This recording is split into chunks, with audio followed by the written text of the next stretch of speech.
David, and welcome to the RevTech Revolution. Hi, Betsy. Thank you so much. I'm really excited to be here. We are thrilled to get you. So let's just dive in. Okay, great. You have had a really fascinating background that got you to your current role at J&J. Tell us a bit about where you developed your skills and how being involved with politics really sharpened your data-driven approach. Yeah, that's a great question. I really cut my teeth in the political world first and foremost, and then kind of graduated from there into much more corporate strategy, which is obviously what I'm doing now. I think the advantage for doing a career that way, starting in politics, moving into corporate, is just the nature of the campaigns that are run in both. In a political campaign, you have this really brutal binary where either you win or you lose on one day. With corporate campaigns, it's just not, they kind of stretch out over a very long period of time. There's all these different elements. I think what that does is when you're on a political campaign, everybody is attenuated to the numbers, the data. Everybody wants to know what's the current polling, what is the current field data, what's the current, and it's not just the high level staff. It's even down to the volunteers who are just obsessed with the numbers and if what is happening is actually working, and if it's not, what has to be pivoted on or switched to get those numbers to improve. I think what happens in a corporate campaign, because you don't have that attenuation, is a lot of people kind of take a bit of a step back and say, you know what, my little area is fine, it's going well, I'm doing my part, and they're not as holistic in their consideration for what's happening. They're not as obsessed with the details of not only what they're doing, but what the larger campaign is doing. So I think having somebody like me around and my orientation to things is to look at numbers every single day, multiple times, and try to figure out very, very quickly what can be changed if the numbers need to be improved upon. If our numbers are good, what do we need to keep them staying high? That makes a lot of sense because there's a lot of research about neurobiology saying that flow follows focus. And so just the ability to get into a flow and try and problem solve is probably so much more acute when you're in a political environment than in something like a long-term campaign. Yeah, that Yeah. makes a lot of sense. So how do you culturally overcome that? How do you build a data-driven culture in an organization where those decisions are based on kind of longer term evidence than shorter term evidence, or even intuition or opinion, which sometimes our guests are dealing with? Yeah. I think that, the big thing is there has to be a tremendous amount of leadership from on high, right? The CEO, the C suite, they have to make it clear that the old way of doing things is not acceptable. With the massive amounts of data that are coming in, it needs to be made actionable and strategic. And everybody has to get on this boat. If there are exceptions to that rule, if there are teams or divisions who are allowed out of that, it really undercuts the message, and it sends the message to teams that they don't really have to do this as long as overall performance or something like that is good. And the dangerous thing about that is it's really short-term thinking. We've seen time and time again teams get obsessed with very short-term metrics and totally drop the ball when it comes to the long term. And I've always said, with respect to the hand that rocks the cradle, it's really the fingers that are on the purse strings that really can rule the world. And so I think making it clear to people that budgets are going to be cut if key metrics aren't hit can be the stick, and the carrot can simply be, you guys can do better performance, you guys can be a better team, and you can get much, much more optimal results by having this database strategy than not having it in place. So I think both those pressures should align to force teams to basically up their game when it comes to data and tech. Yeah, good points. Has have those two things been sufficient for you to get people to move from kind of that longer term thinking around campaigns, corporate campaigns, to something shorter term, like checking data on a daily basis to see which way the wind's blowing type of thing? How do you think about that orientation to time in addition? Yeah, I think that, I think the other thing that can really help is kind of starting to a certain extent small and then letting that kind of expand on its own outward. And what I mean by that is the C-suite, a CEO should always have an idea of which teams tend to be a little bit more innovative, a little bit more tech savvy, and what the CEO can do is basically use those teams to, kind of get the engine started on moving to a database culture simply by socializing their results better and their behaviors better. If other teams start to see that, then they can really start to understand why that pressure is coming down from on high, why all these new resources are being made available to them.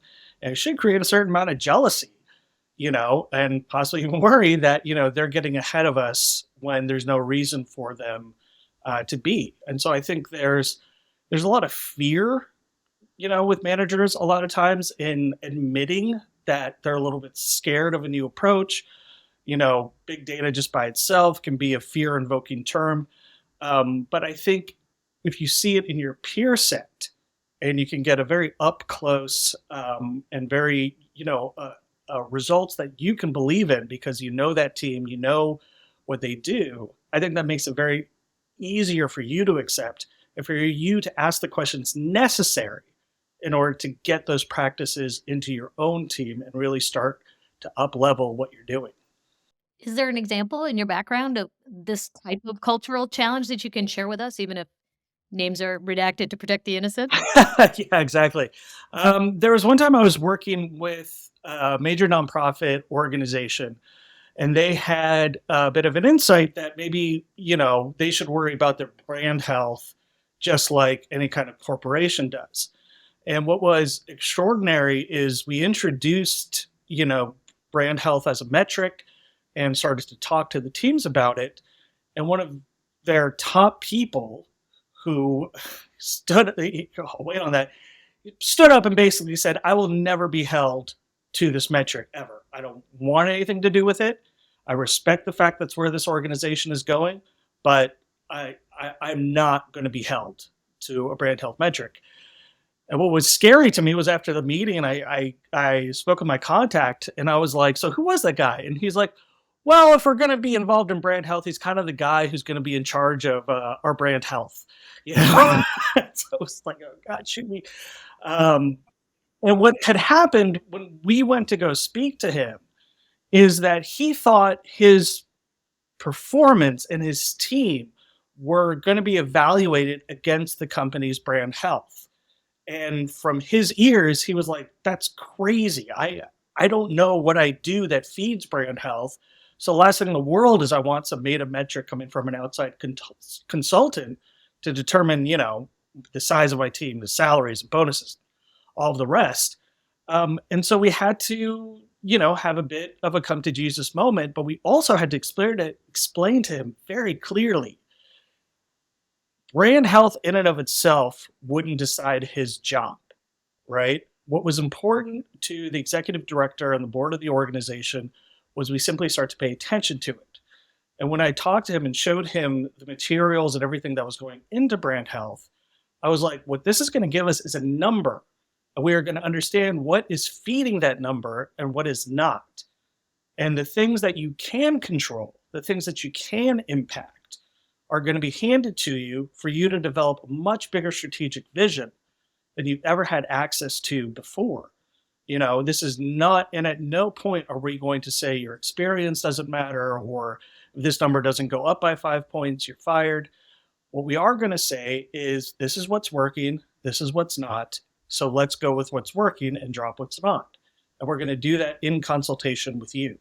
So I think like in that situation, we I always had called the the Jon Snow test, right? And not to give any spoilers away for Game of Thrones, but one of the biggest mistakes in that show and books Jon Snow makes is he makes this huge organization-changing decision and doesn't really bother to tell anybody in his organization, and so they kill him, right? And it's that attitude of I want to change this organization, but the organization is people, right? And people make up that organization, and if you're not bringing them along and fulfilling their emotional needs and addressing their very, very basic values and concerns, they're never going to join in with you. And it's going to be a horrible experience for everyone, and it will fail. So, Jon Snow, honestly, I was just trying to think of an elegant way to segue with Jon Snow, so I'm glad you brought it up again. yeah. No, it's good and it's memorable, right? Trust is everything in an organization, especially when you have to move as fast as we all do these days.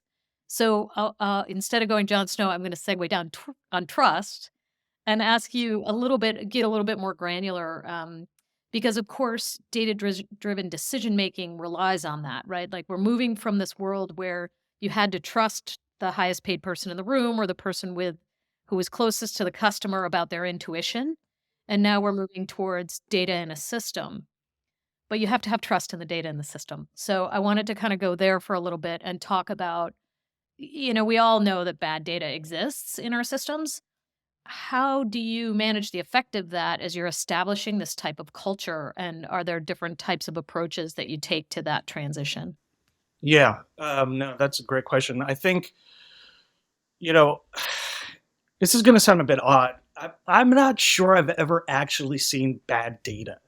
What I have come across a lot is misaligned data, right? A person has a vision, they want to put a team or an organization on a mission, and they just assume that the engineers and the other folks out there who are going to be working on pulling in the data understand that vision as well as the person themselves do, and that's a massive mistake.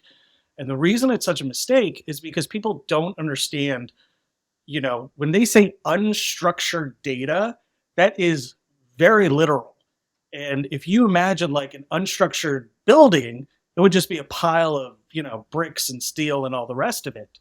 It's a big vat of goo, when you're actually staring across how that data sits kind of in nature.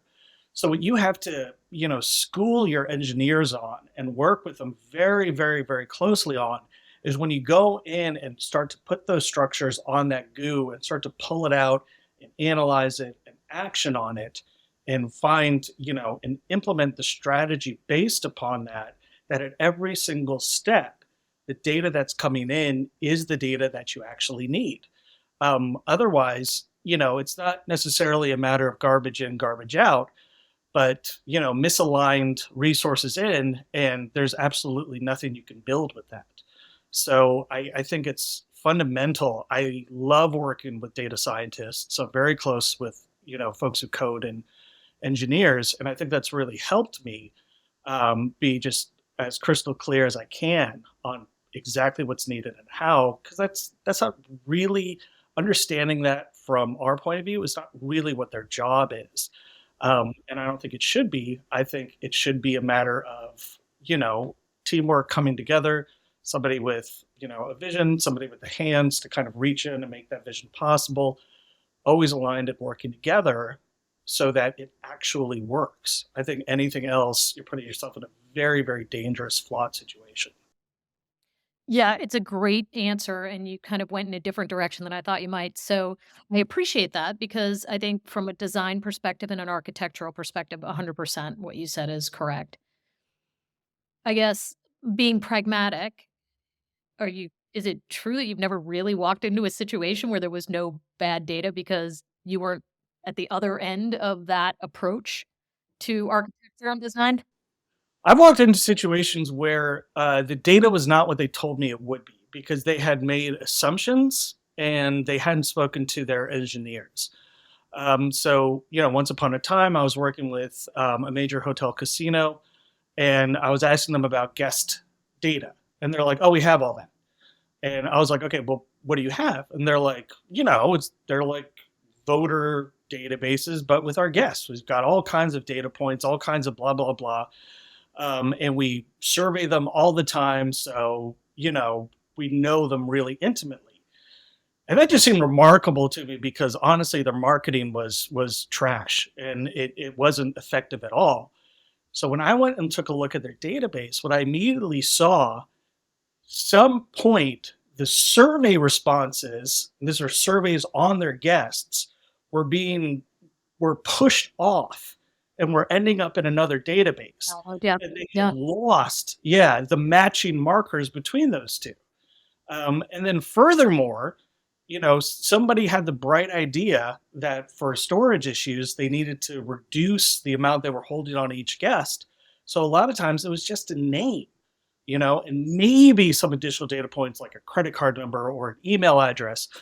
But it's a profound example to me of just how disconnected leaders can be from the fundamental things they need to be successful. So, that was a situation where, it was misalignment. If I had just needed people's names, that was a great data set. But It's almost like it goes back to what you were saying at the very beginning, where especially in the corporate world where you have long-term campaigns, everybody gets their own little vision of what their touch point in the customer journey is or their part of the campaign is, and they're executing on that. And the dots that connect get thought about afterwards, not as you're designing that piece. So as you go into environments like that, what's your thought about man versus machine? Like how much do you and when do you rely on the human to put the data in and connect the dots versus how much do you do in the background automating when it's an ongoing process versus a batch process, for example?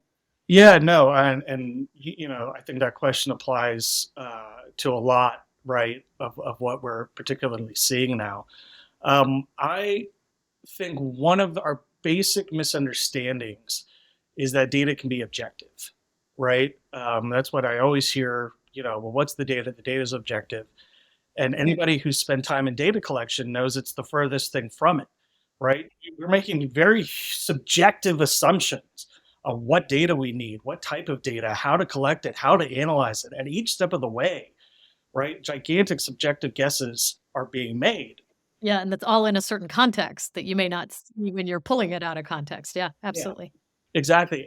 But if you take a step back from it, you realize it's fine, right? But what's fine and has to be fine is that the person making those subjective decisions genuinely understands holistically and operationally and functionally what needs to be done in order to have it inform the larger picture, the larger project, whatever it might be.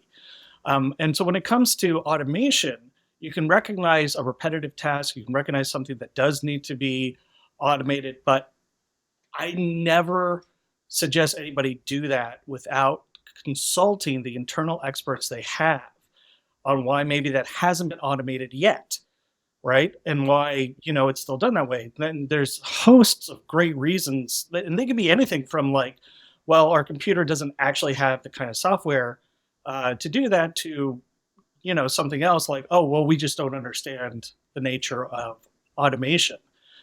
So for me, the biggest thing with man versus machine is to get rid of the versus, right? And just have people and machines working as closely together as closely together as possible, because these are force amplifiers, right? Humans can make the machines incredibly more useful, and the machines, when used correctly, right, help us to do work we could never even dream of doing in the past. Yeah, it's like Steve Jobs' quote about the computer being the bicycle for the mind type of thing. Exactly. Yeah. Yeah, exactly. And it can be a bicycle for the organization and the minds of a lot of people in the organization who haven't really, understood it up to that point and just need a bit of education and time spent with them. You see that a lot with the current AI situation, right? AI gets talked about in both anti and pro contexts as if there's no humans involved at all except at the very end, right? And it's like, it's totally wrong because there's humans involved at every single step, right? I mean, all of that data, everything going into it, all the engineering, it's human, human, human, human, human.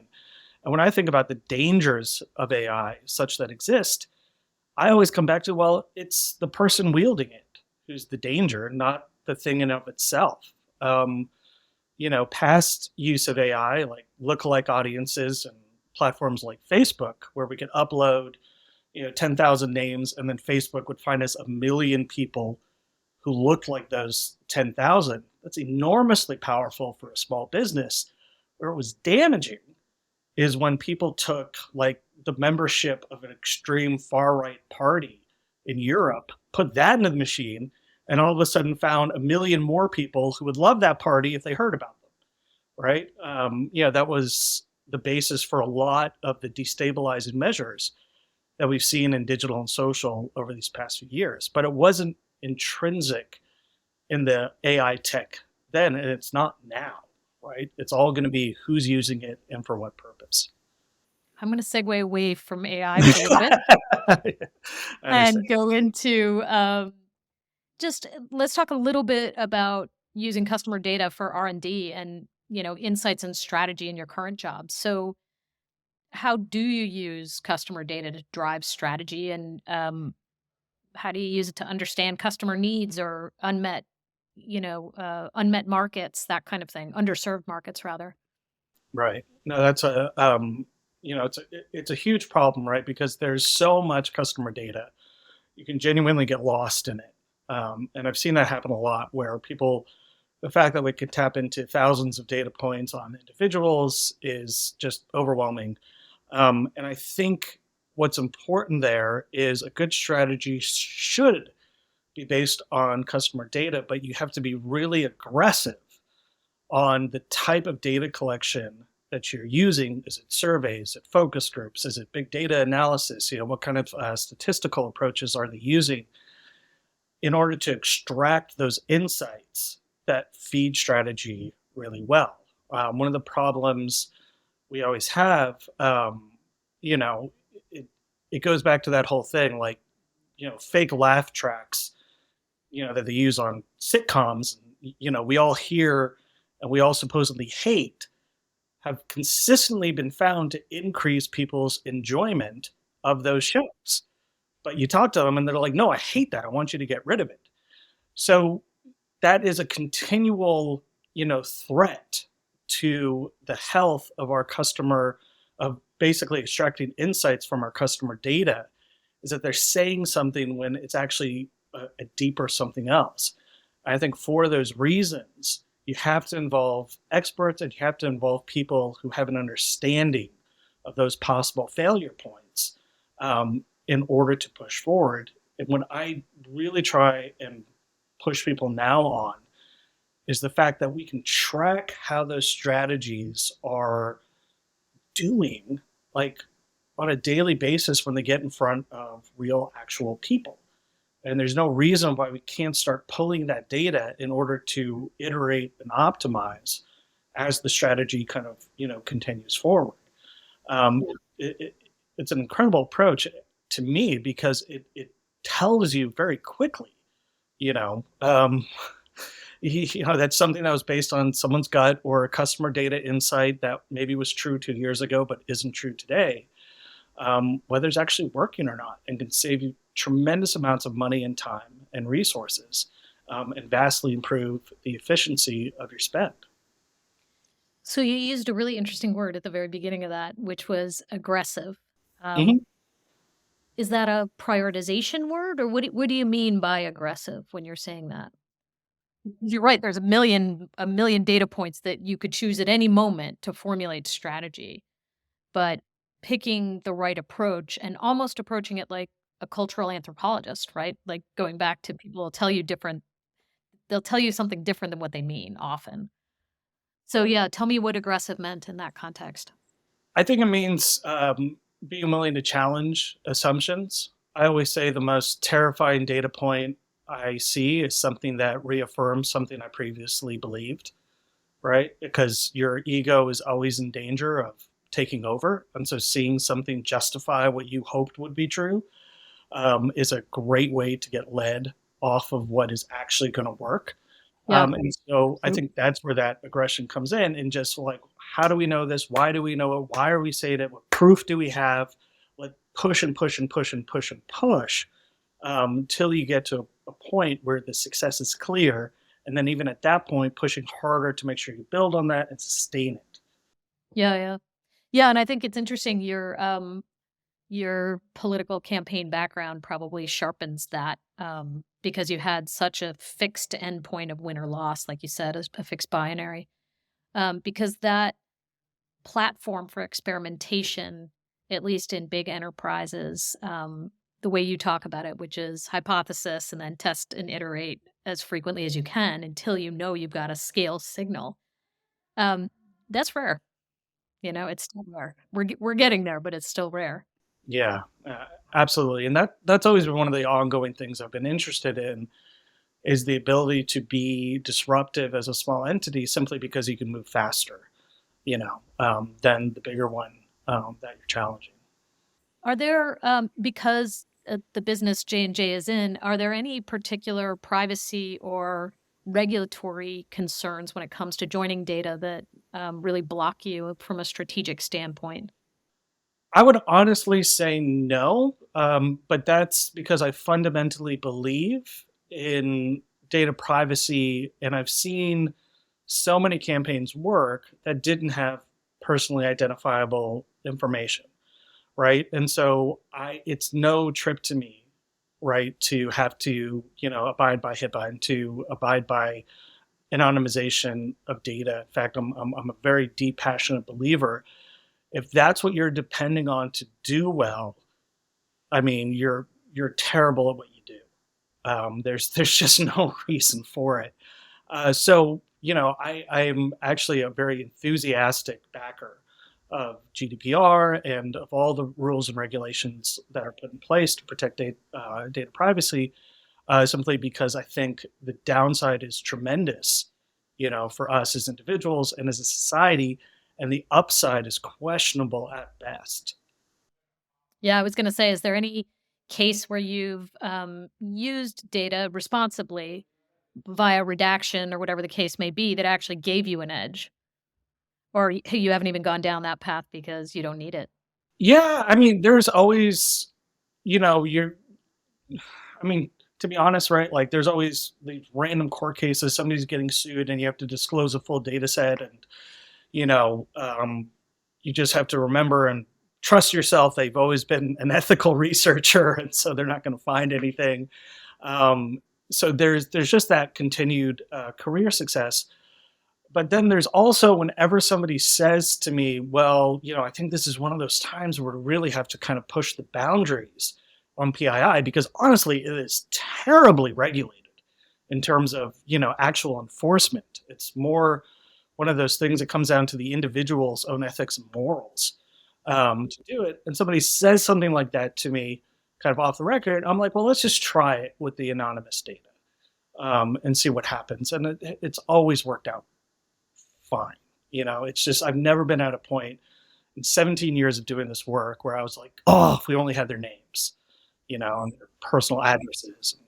I'd like to go back and revisit your point about architecture and data silos, especially in big organizations. So, Mhm. we recently had a webinar with Salesforce where there was this really telling slide that was entitled Decades of System Complexity Limit Digital Transformation. So, the punchline of the slide was there's just a ton of data silos across a customer's journey that Yes. really impede a business's ability to understand and serve them well. Yes. So, how do you ensure that data flows seamlessly and securely? I mean, I think you gave that brilliant analogy about the unstructured data being like the bricks and mortar. But is there anything else that you can add to that that might help listeners? So this is genuinely not necessarily a political statement. It's a factual one, right? When Donald Trump was elected president, I was very fortunate to be having a breakfast with somebody who had been in DC for 40 years. And I was curious. I was like, okay, well, obviously the Democrats are going to be opposing him and their interest groups. But what do you think might stop him from doing something too radical? And my friend was very honest. He was like, the bureaucracy. It was like if the individual federal employees, of which there's over 1 million of them, don't want to put one of his policies into place, they have a billion different ways of destroying it that he really can't do anything about. And this is one of those hard truths that a lot of time business leaders, especially in this context, need to accept. That if one of those silos, it might have been siloed by accident because somebody wasn't thinking, but oftentimes it's siloed because somebody wants to protect it, Yeah, yeah. right? It's very close, like they don't want it getting out. They don't want somebody else using their data, presenting it in a way that they didn't approve of, maybe judging their team by it. And so how do you change that is such a tough question, because that person in charge of that, just like the bureaucrats, they have a billion different ways of slow walking your change so that it never happens and it absolutely undoes you. So the only way to overcome those situations is to set strict timelines that everybody is going to be hitting their changes by. And if they're not, you don't necessarily have to go in there and beat up the team. Sometimes it really is useful simply to set up new data flows, right? And that can be mind-boggling for people because they're like, well, I have 30 years of data here. Why do I have to start a new one? It's because, well, it's 30 years, but we can't extract it. We can't combine it. We can't link it, right? We can't push it together with other more useful data to do anything with it. So at least starting from scratch, it's a bigger investment, it's a little more time, but it'll actually get us to where we need to go.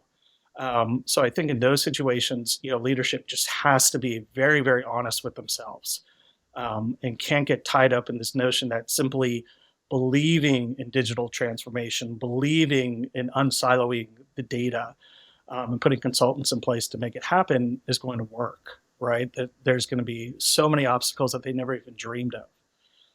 So I always expect there to be tight timelines, and I always expect there to be a backup plan just in case that data, for whatever reason, can't be extracted from that silo.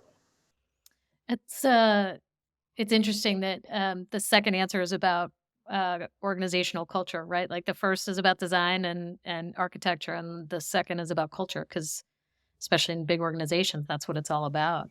Yeah. Um, in terms of organizational structure, are you seeing the rise of revenue ops teams in like the nomenclature? Is it moving from IT into something that is a little bit one foot in IT and one foot in kind of the go-to-market team area?